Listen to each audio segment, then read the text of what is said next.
Hi, everyone. Thank you so much for joining our webinar.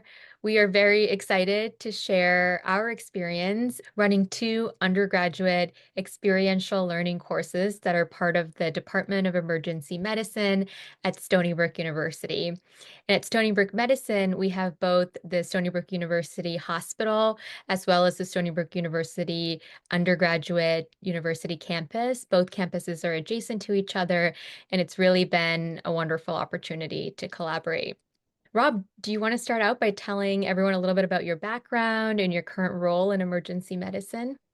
Sure. I'm a clinical assistant professor and attending physician at Stony Brook University. I'm also one of the assistant program directors for the residency program. Emergency medicine for me is actually a second career. I spent 20 years in the music business for a long time. I owned a company, a retail company in the music business that I sold when I was in my 30s and was kind of bored, went back to school. I was a paramedic for a long time as a little bit of a hobby. It's kind of a crazy story. And when I sold the company, I was a little bit bored. So I decided to go back to school for a little while. And little by little, I didn't really know that's what I would do, but I went back and here I am. So I was also an alumni. I did my undergrad at Stony Brook as well. I was a resident at Stony Brook. I was a chief resident at Stony Brook. And now I'm a faculty member at Stony Brook. Thanks, Rob. So I'm Samita Heslin.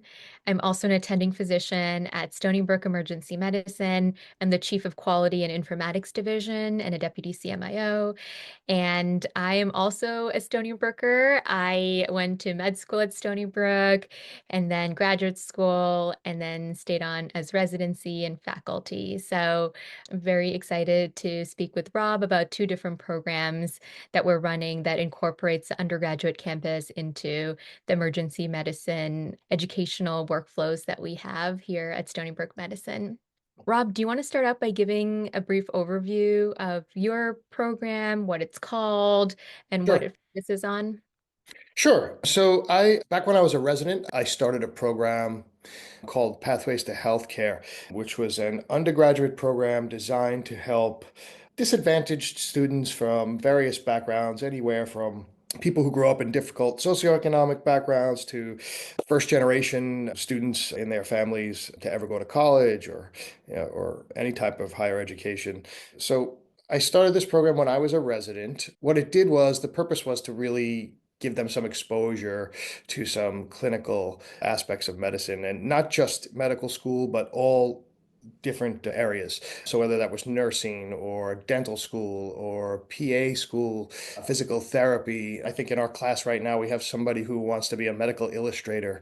So we have a really wide variety of students that want to do all different things in healthcare. And the whole idea was that they could have some clinical exposure to just to the hospital and potential mentors that can kind of help them through. So we do a lot of clinical things. We do have a lot of guest speakers. We do a lot of work on their resumes, personal statements, and things like that.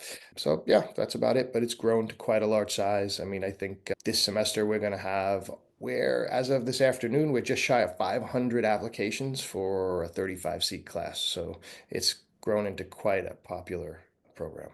That's amazing. Yeah. Thanks, Rob. So I run the patient experience internship program. It's also for undergraduate students, and that's a program that's a hands-on introduction to patient experience, workflows, and care in the emergency medicine setting. So students get lectures on the introduction to healthcare, they practice skills in patient experience, and then as part of the course, they also meet patients. So they work shifts in the emergency department and they work in different zones of the ED, and they go up to each patient and they ask them how their stay in the ED has been going, and they provide things like warm blankets and pillows. They make sure that the call bells are within reach.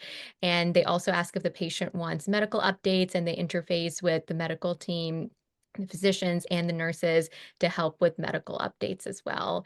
So I've had the opportunity to run this program for 4 years now. And it's been really amazing being part of it and being part of the growth of it. We started with 5 students, and then this semester we have 60 students as part of the course. And we've also, as part of the growth of the course, have developed opportunities for growth within the course too. So there are students who've taken it for a couple semesters, and there's students who've taken it for 5 semesters or almost their entire undergraduate experience. And we've had 6 students this year be teaching assistants, and they've taken the course before, and they really helped with, teaching the next generation of students come up with ideas, but also the growth of the program in both the different zones of the ED, but also outside the ED too.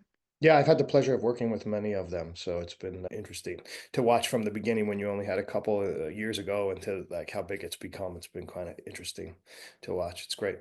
Thank you. And one of the things we do is we assign the student to an attending physician who's working in that zone. So they have support, and then also both physician and nursing leadership are aware of the students, and the students do some training shifts too. So I think a lot of the attendings, they enjoy working with a lot of the attendings and being part of the care of patients.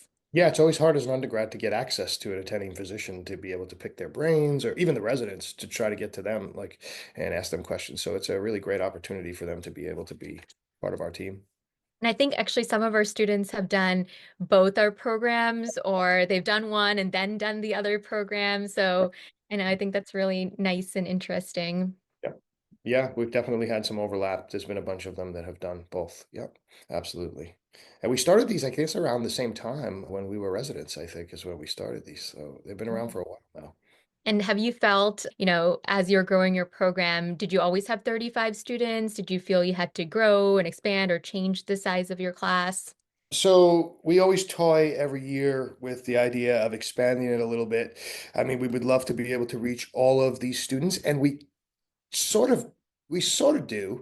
So what we've done in the last couple of years is because there's so many of them and they all want to be involved. The problem with making the class so much bigger for me is it takes away from the intimacy of the program. Like a lot of what they love is the small groups that we do, the trips to the simulation center, the trips to the cadaver lab, the suturing clinics we do, the splinting clinics that we do. It's really hard to do that stuff with 200 people. It would almost be impossible, at least for one person.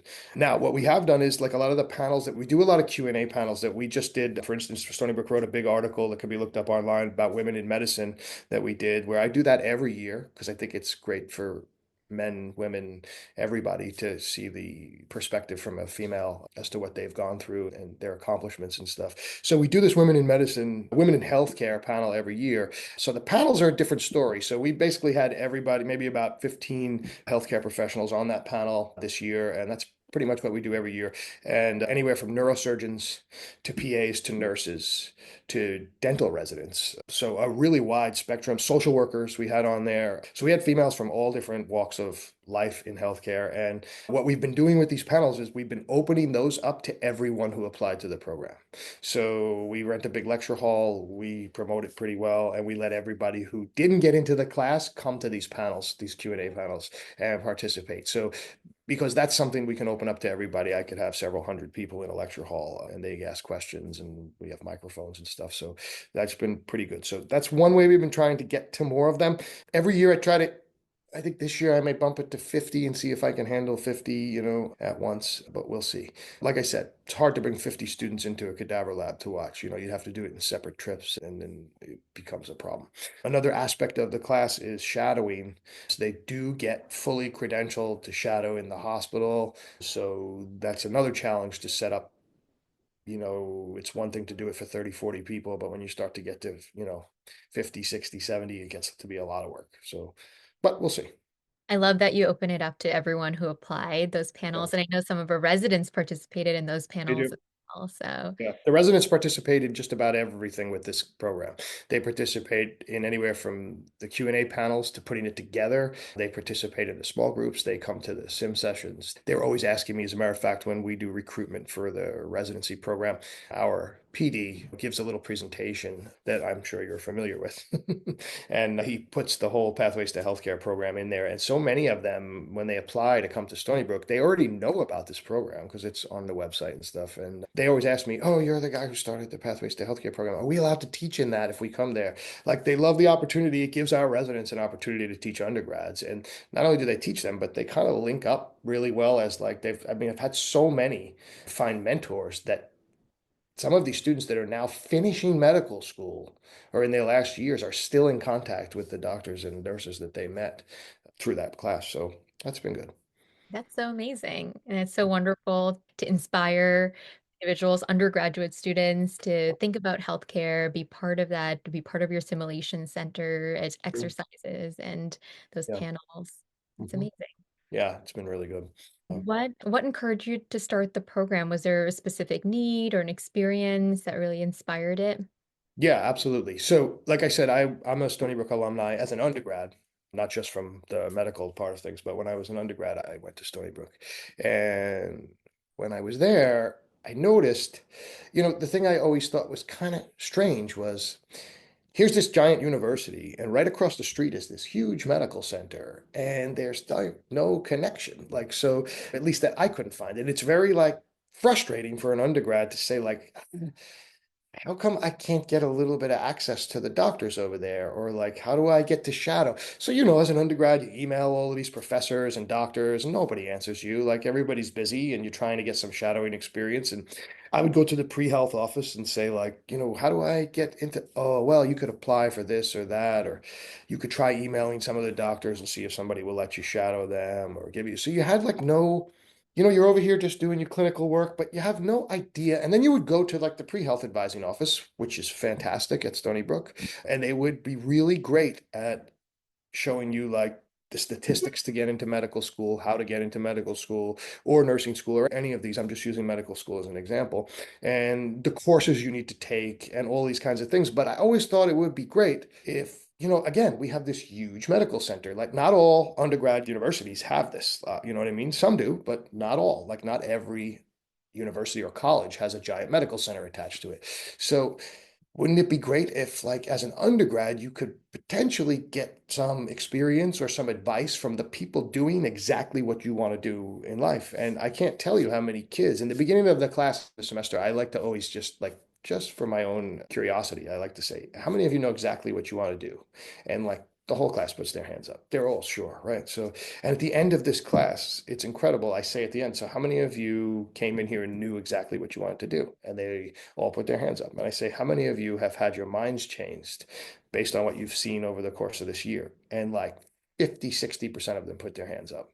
And I always ask them, like, why? And they say, well, I was kind of on the fence about going to PA school, and then I shadowed Dr. So and so, and now I want to be a dermatologist or I want to be an emergency medicine doctor. And I had no idea that's what it was, or that was what was involved and how great it is. And I just was so confused by the process and like it scared me. And now, like, the confidence that I've kind of built up with this has just been great. So I've been able to do it, and I keep in touch with these kids.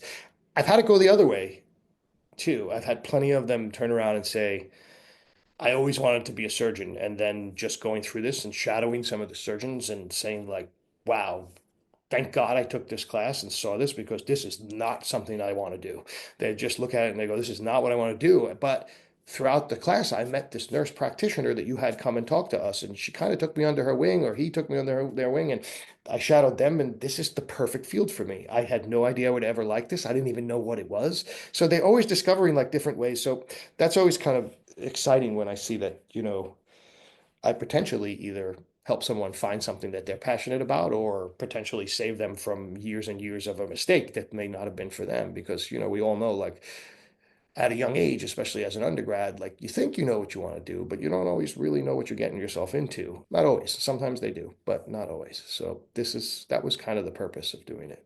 And it seems to be working pretty well because the reviews we get are fantastic. So that's been good. Yeah, that's amazing. And I like that it's an opportunity for people to explore Yeah. starting in the undergraduate years. Yeah. In the patient experience program, very similar to yours, your students would come in and talk to us a lot on shifts and pick our brains and ask us about this, that, or the other thing, or the nurses that are around, the PAs. They get some exposure to things that I don't think they knew what they were really, you know what I mean? They're thinking they want to be a nurse or they think they want to do this, and then they see it and they're like, wow, I don't really like this. But, this social worker I met is really great. That might be something I'm really interested in. So they discover things. That's the whole idea that, maybe they can, I mean, that's the benefit of getting a little bit of clinical experience. Yeah, and I think seeing that it's really a team sport, taking Yes. care of every patient. And I think when we both started each of our programs, we were just, getting out of that COVID pandemic time, and there were very few volunteer opportunities for students to get involved in the hospital. And I remember getting lots of requests from undergraduates and opportunities to be involved in healthcare, ways that they could be involved in patient care and get patient-facing experience. So I think that was one of the reasons I started the patient experience internship. And I think it's so nice to hear from students. We have these check-in sessions every couple weeks, and then at the end too, we discuss about the course every semester and Yeah. get feedback. And a lot of people have said that this has been very much of an eye-opening experience for them and really help them understand what healthcare is and what that experience is, and really be able to interact with patients and be part of the patient's experience in the emergency department. And I think they play a big role in the care of our patients because a lot of patients love that opportunity to sit down and speak with someone. And some of the patient experience interns are in the room for, 10, 20, 30 minutes sometimes, just talking to the patient, hearing about their stay. And I know they definitely appreciate being part of the care of the patient. Yeah, absolutely. Oh, yeah, they love it. Anytime you can gain hands-on experience, it's priceless. Like, I mean, you can read all the textbooks you want, you can learn all the basic science that you need to learn, but I mean, nothing really substitutes, the actual connection with patients and trying to see what that's really like, because that's always the challenge, right? Anybody can learn the science, I think. Not everybody can learn how to do that with patients. That's a difficult thing to do. So the sooner you can get them exposed to it, the better. Right, exactly. And you touched upon some core activities and experiences in your curriculum. Can you speak a little bit more about them? How exactly are the simulation labs run? What other panels have you run? How often do these happen? So we usually aim to do anywhere from 2 to 4 of these panels a year. The class runs all year. They do get college credit for it. So we try to do at least 2 to 4 of them. We do like the women in healthcare thing. We do a faculty panel. We just did a medical school student panel. I shouldn't say medical student. It was a student panel. We had students there from the physical therapy school, from nursing, from all different areas. So we do that. So we do a few of those. We have a lot of guest speakers, anywhere from the dean of the medical school to the CMO of the hospital to some of the residency program directors. So they come and talk to them. We have a wilderness medicine club here at Stony Brook, and they put together a really nice presentation for the class, and they actually got standardized patients, and we took them all out into the woods over on campus, and they got to learn how to splint them, do some pretty cool stuff. So they absolutely loved that. The suturing clinic is always a huge hit. They learn how to suture and stuff like that. They love that. We did a nursing clinic with them where we had all the nurses come and show them how they place IVs, how they hang medications, what they do every day. I talk about their career, basically, what does it look like in the day of the life of a nurse? And they go through that. We had the ultrasound team, a whole group of them come and show them what we do with ultrasound, what it is, why we use it, how we use it in the ER, how some other departments can use it. We did some hands-on stuff where they got to check out all different things. So they love that. We bring them to the cadaver lab. They get to watch the first year medical students do some dissections. So that's always a huge hit as well. They love that one. We do small group case discussions. We try to find some gently controversial topics in healthcare so we don't cause too much trouble, but we want to find things that they could potentially be asked about on interviews. So we try to find like opioid epidemic and things like that. So we find articles that have been written and we put them in small groups and we make them read the articles. And then we have, a moderator. So we get the residents involved and they'll sit with a group of these students and they'll pick this apart and talk about it and bring up some topics. And then we make each group do a little presentation to the class. So we do that. We do a splinting clinic. So they like that. That's kind of fun for them. We've had a lot of, like I said, a lot of different guest speakers to come and talk to them and give them some different advice. The dean of admissions from the med school comes and talks to them. But that's really about it. We're growing it every year. I come up with new ideas and new things based on what they suggest, and we try to add some stuff in. There's only so much time. We do an EMS day where we bring the helicopter here. They get to check that out. They give them a full presentation on EMS, and we even do the Heart Saver course with them. They get certified for CPR, BLS, stuff like that. So they get that as part of it too. That's kind of cool. So they get awful, and to top it all off, they get to shadow in the hospital as part of the class. So we try to link them up with who they want to go. Sometimes they ask me some crazy stuff that they want to go, shadow a neurosurgeon in the OR. That's not always going to happen, but I try to link them up with what they want to do, whether it's neurology or psychiatry or come to the ER and hang out with us. So we try to do that. And I have a good group of people that I can kind of call on throughout the hospital who are more than happy to have students come. That's a challenge too. Not every doctor is willing to do that, but I've seemed to have found some good ones. So that's good. That's so wonderful. And I feel like your curriculum is so comprehensive. And I like that it also incorporates the interview questions and they have an opportunity to do Yeah. those small group discussions.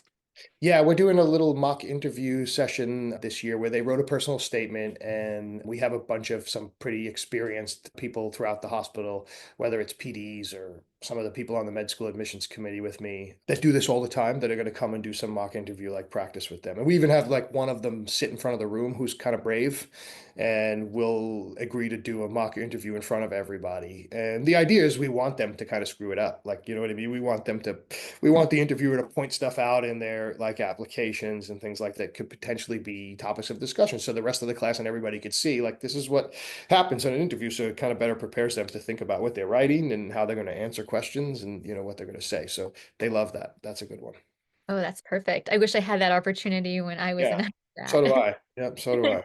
For the Yep. patient experience internship, we do a lot of education about healthcare, also patient experience, and then we work very closely with the patient experience team, and they also give lectures, and we use the compassionate connected care model and talk about, just sitting with the patient, speaking to the patient, how to connect with the patient. And we do several training shifts with each student in the emergency department. And then during their shifts, they go through kind of a list of items with the patients. Would you like a pillow? Would you like a warm blanket? Would you like a call bell? And making sure that if patients have any medical questions, that the medical team is aware of that, and then they will help with the medical updates. And then even small things like asking patients, do you want the light on or off in your room? And, here's a remote for the TV. Small things that maybe the ED staff is so busy, they might not be able to attend to it Right. like every minute of the patient's stay, but we have patient experience interns and they do cover the ED every day of the week for 12 hours a day between all of the different shifts and all of the different students in all of our major zones. So, and I think even for patients that are in the hallway, making sure that they have a call bell and they feel comfortable there. And, if there is a screen for privacy, that we have the screen up and things like that. Yeah, it's a great experience for them just to be on the team with us and see what we do throughout the day. It's been really great to see the students who have done both of these programs because they get such a gigantic amount of clinical, exposure and stuff. It's got to give them a tremendous edge over a lot of other people that haven't done this. Hopefully we can reach all of these kids, but it's hard to get to everyone. Yeah. And what are some of the challenges that you've faced in setting up the program? I know personally, credentialing everyone to work in the hospital, there's a lot of paperwork and, Yes. vaccination, all of the immunization records, all of those things. And then, growing the program. And then I think one of the hardest things is only being able to take a certain number of people who apply. That's always, very challenging to choose and go through the whole interview process and application process too. Yeah, so the way we've done it is okay, so you get these 500 applications, and how are you going to decide who gets in? So we do make them write a little personal statement and we interview them actually. So we interview them in groups on Zoom and we kind of ask questions and they participate in the chat. We take really close notice as to who's, participating a little more, who talks a little more. We're looking at the application and we kind of call on people and ask them. I mean, it's the best way we could do it. We kind of dwindle them down from there. The credentialing thing, like you said, is a huge challenge. It was in the beginning. We've kind of streamlined it now where it's pretty easy and we have such a good relationship between the west side of the campus with the university is and then the hospital and HR and everything. But it was not just I mean, there's several challenges with it. One of them being financial. Like at the time, we had to figure out, okay, they need to be background checked, HIPAA trained, infection control class, fit tested, medical clearance with their vaccine. So all of these things, or many of them, cost money.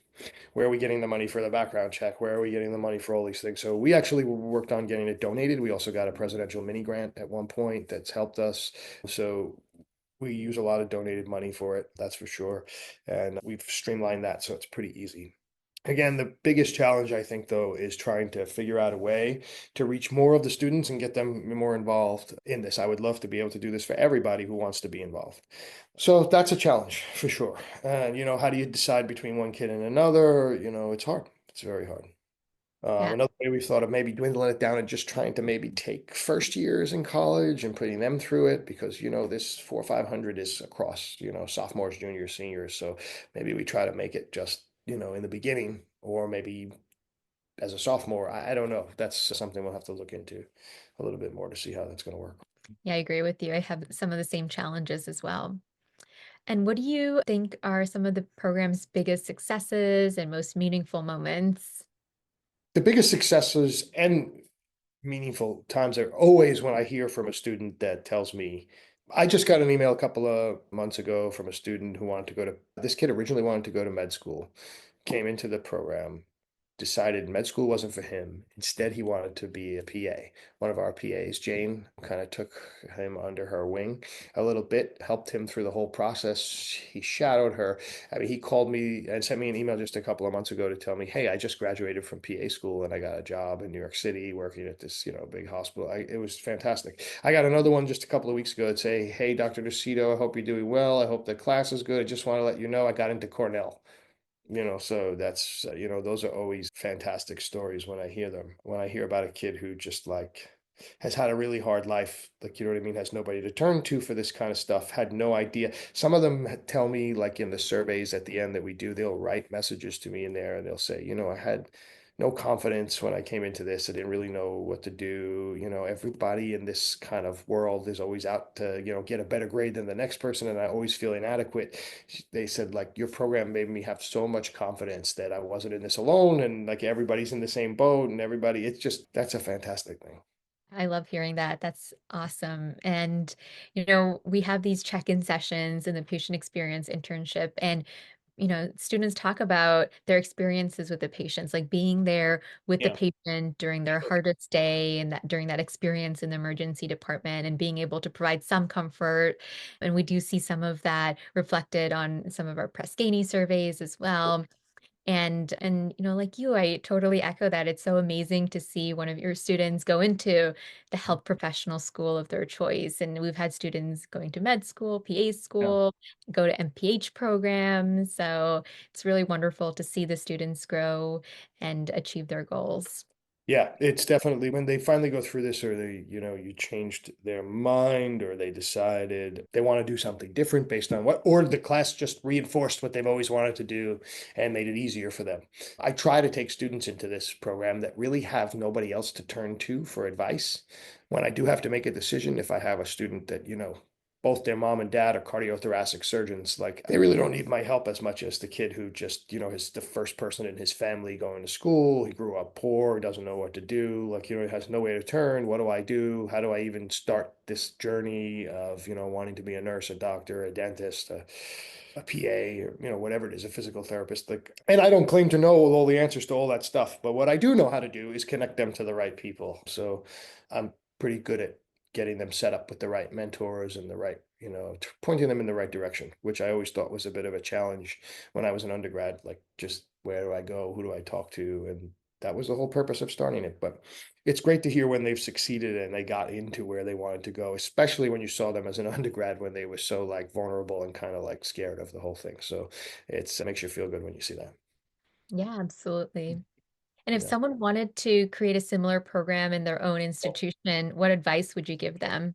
My advice would be to start this. It could be a big undertaking at once because, like, as soon as you start something like this, the students are so hungry for programs like this. Open this up and they, like, you get a lot of them. And it's we all know as doctors how busy we could be, especially us. I mean, emergency medicine docs are busy and we have a lot of other responsibilities. And you want to start as small as you can. So you want to pick a group. Like when we started this, we started it as a pilot program and we kind of looked and said, like, well, who would need our help the most and who can we use that would want to be involved just to see if this works and see how they like it. And we had this future ready program that we have at Stony Brook, and it's for like females first generation in college, I think, but certainly not in medical school. But we approached them and said, would you guys want to be part of this? And I think we even opened it up to the SUNY EOP program, and we said like who would want to be involved, and we immediately got like 15, 20 people. I would start it small because it's kind of like you said earlier, like the curriculum could be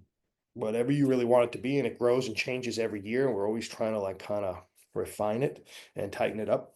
But there's always new ideas and new people to come and talk to them and things like that. So I would keep it kind of small. And like again, you said the challenge is trying to get these people credentialed, all of these different things that have to be done. So let's keep it really small. Find a little group of people that you could use to test it on, and then grow it slowly from there. Because it is a challenge to every week for the whole year. It takes me hundreds of hours to try to put together lectures for them, case discussions, recruit all of these people to be involved is a lot of work. And you're talking about people who are professionals and very busy themselves. So to get them to do this kind of stuff for free all the time is a tricky, thing to do. So keep it small, find a group that you think would really benefit from it, would be my advice. And it's a lot of administrative work. So here at Stony Brook, we have the Career Center on the west side of campus that has been tremendous and helped me put this whole thing together with them. It's not my total creation. They were a big part of it. So if you have something like that in your institution where they have like an ongoing education career center, office, pre-health advising, some place like that where you can go and they can kind of help you put the administrative parts of this and the technical things together to do, because you need like a course code, you need to get, a credential to get college credits, you need a lot of things, and you need the whole strategic plan to try to figure out how to get these kids credentialed, and all that is difficult. Yeah, I absolutely agree with you. And I echo, especially the having a pilot. Yeah. And we started with, like I mentioned, 5 students, and that was very helpful to see and, develop our curriculum, get feedback, and keep improving it. We had also dabbled with, a 1 semester course versus a entire year course with all of the credentialing requirements. It makes more sense to have it as a 1 year course. Yeah. And I also want to thank the Career Center as well, because they really Yeah. helped me a lot as well in developing the course and helping to sustain it as well. Yeah, it's definitely, it can't really be done totally on your own. There's just too many moving parts and it's a big deal. So you have to be able to handle that, which is not easy. And finally, like, what's next? What are your future plans and directions? What are you excited for the future of your program? I mean, so in the future, I really want to figure out how to get to more of these students somehow. So that's going to mean delegating some of it to some more people and getting some other people involved to try to help me grow it a little bit, because there's only so much of this I can do on my own. So again, that's a challenge. As you know, I'm not compensated for that. You know what I mean? So that's because it's my baby and I created it. So it's hard to pull in other people and tell them, hey, you want to do this for me for free and like run this whole thing. Again, you're talking about very busy professionals. So it's hard to find somebody who I feel is going to do this and care about this the way I do. It's always like a hard thing, right? If you own a business and you're trying to find somebody who can run your business for you while you're not there, and nobody ever treats it the way you would treat it. So it's hard for me to find somebody who I feel like is going to do the same thing if I grow it a little bit. So that's always a bit of a challenge. But again, there's plenty of people out there willing to help, and I think it would be fun. It's a fun, rewarding experience, and it's great for our residents to be able to have all these teaching opportunities for them and our attendings. Like it gives them a lot of, I can't tell you how many times a resident comes to me and says, wow, I really needed that. And I said, needed what? Like, it's just fun to come and teach like so many like energetic, bright-eyed, like, optimistic young people who really, want to do this for the right reasons, because working in the ER, there's a high burnout rate. It's a beating sometimes, it's a lot of work. And you could be stressed and have a rough day or a rough week or a rough year. So it's always like a fun thing to be able to do. So, Yeah, absolutely. And one of the things we're looking forward to in the patient experience internship is developing our teaching assistants. We have several that are signed up for next semester, and they're going to be involved in education as well as helping expand the program. And we're in talks with the PACU to expand into their area as well. So yeah, we're very excited. We're currently recruiting for the next cohort of students for this upcoming year. So it's a very Good. exciting time. Yeah, that's awesome. Yep, it's hard. Yeah, a lot of people hear word of mouth spreads about these things very quickly, and they all want to be involved. Like anybody, any way they can get access to the hospital and to doctors and nurses and medical professionals is going to be popular. So everybody wants to be involved, which is Yeah. great. It's just a challenge to get to all of them. I know we have some people in the audience. Does anyone have any questions? Hi, this is Aaron Kornbluth from UCSF. I just wanted to thank you both for your presentation today. It was really enlightening and very inspiring to hear the work you're doing. And I think most of my questions were answered. It was mostly around how you fund these programs and then the curriculums that have worked. And maybe just hearing quickly, touching on I assume you've tried things that haven't worked as well. I'd be interested in hearing about maybe some of the didactics that have not flown quite as well. And then second part of that question would be, have you ever linked up and started using virtual or video or Zoom-based kind of curriculum and teamed up with other people as well? Like, Rob, if you're doing all of this stuff anyway, have you thought of even broadcasting further? Yeah, we've toyed with the idea of doing that a few times with some of these panels and stuff. Just logistically, we haven't done it yet, but it is in the works. That'll be the next move, I think, for some of these, especially the panels, to open it up and put it on different things like SAEM and places like that. We could potentially, I'm sure different outlets would love to have us as part of their, curriculum and stuff. As far as things that really haven't worked, I gotta tell you, there hasn't been too many things we've tried. It's been more of a problem that every time we do one of these things, they like it so much, like I can't cram it all in. I mean, the EMS thing is a challenge to get them. They love the CPR thing. Like we gotta remember they're undergrads, right? So they don't really know anything. So they want to learn how to do CPR. They want to learn BLS skills. They want to learn this stuff. So that's a challenge. The way we've kind of fixed that is we make them do the Heart Saver class online, and then they get their certificate. They do it, and we kind of spend a little bit of time in the classes, like the second half of the class leading up while they're doing that, going over some of the topics and kind of teaching them about it because they're on their own. They're trying to do this heart saver thing and they don't really know what they're doing. So we give them some lectures and stuff on those topics, and then they finish it. And they do that in their own time because this class doesn't really require any homework, any assignments. There's not much of that other than to write their personal statements, and they write some reflections after their shadowing experiences and things like that.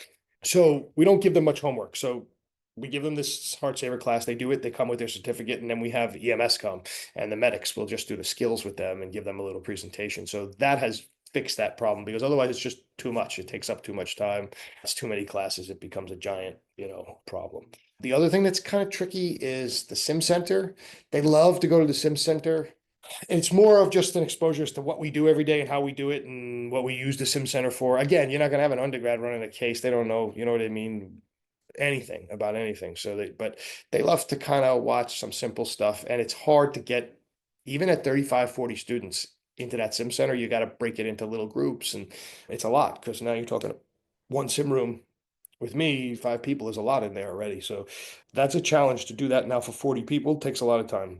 So we've gotten around that a little bit. We have several sim rooms now in our new sim center, and I pull in some extra attendings that want to help or residents, and that splits it up. But I gotta be honest with you though, most things we have done have been extremely popular, and they just want to do what they do. Rather than saying that didn't work, they just want to add more stuff to it. And there's only so much I can do in a once a week class. But I hope that answers your question. Yeah, and I would also agree with you for the homework aspect of things. I think they do a lot of work in the course itself with the experiential learning portion of it. And we've had, courses where we've had homework on the side, even if we space it out every few weeks or something like that, it ends up being a lot of work for the students. So now we're really focusing on, students coming to their shift and really having that experience. And then we have these check-in sessions. Those we do virtually. It's hard to get everyone at the same time with all of their course resources and things like that. So we do kind of like a Friday evening, like 5 p.m., quick check-in to talk to the students. But I think those were important too, because we've also had, years where we spaced those out, but we found like a pretty good interval now because it's nice to, talk about your experiences, digest those experiences. The ED can be very overwhelming as well. So it's nice to just talk with everyone and see how everything's going and what we can continue to work on in the course. Definitely, one of the things with the homework situation that I have found that has been kind of cool is these reflections I make. Like I said, I don't give them really anything to do other than I want them to write a little personal statement because we use it for the mock interviews and stuff like that. And they're supposed to read the articles for the small groups when we do them. But the reflections I've made them write, I always thought like the shadowing is they come in and they fool around and they watch everybody and they're having a ball and but I want them to get something out of it. So I make them write like in a little journal, like a reflection that they can talk about maybe in class about a patient they encountered or a case they saw without using any names or anything, obviously. But what I've been told, and they could probably do this for the patient experience too, if they could maybe write something little about a case or an interaction they had. I tell them for years now, for several years now, hold on to those. And so many people have told me, it's been awesome that because when I shadowed, I wrote like 10 of these, like, you know what I mean, throughout my week. And I used them in my personal statement when I applied to med school. And if I hadn't done that, I would have never remembered that stuff. Like, so they were a really good idea. Like, that was a really good idea because I was able to say, like, hey, I shadowed Dr. Heslin back, 4 years ago when I was an undergrad, and I had this great experience watching this case that she had, and like, it just solidified my, dreams to become a physician or whatever it is. And they've told me that's really helpful. So maybe something that may help with your program too. Like you may be able to make them do something like that. Yeah, hi. My name is Mark Ennis. I'm a ER attending. I was doing a night shift. I apologize for being late to the meeting. But do you have any, I missed the beginning, but do you have any of your curriculum online that I'd be able to look at to use with like undergrad students? So the only thing we have right now is we have a web page up for the program as to how to apply to it. And it lists a few things, I think. If you just Google Stony Brook University Pathways to Healthcare, you'll see a Career Center page about it. It doesn't give specifics, but it does talk a little bit about what we do. But we're actually in the process of updating that page right now. Over the next week or two, I'm going to list a bunch of the stuff we actually do. But feel free to email me anytime. I'd be happy to help you or give you any ideas to pass along whatever we've done. You can contact me at Stony Brook, or I could put my email in the chat for you. Okay, thank you so much. Sure. Any other questions? Alrighty, thank you everyone for your time today.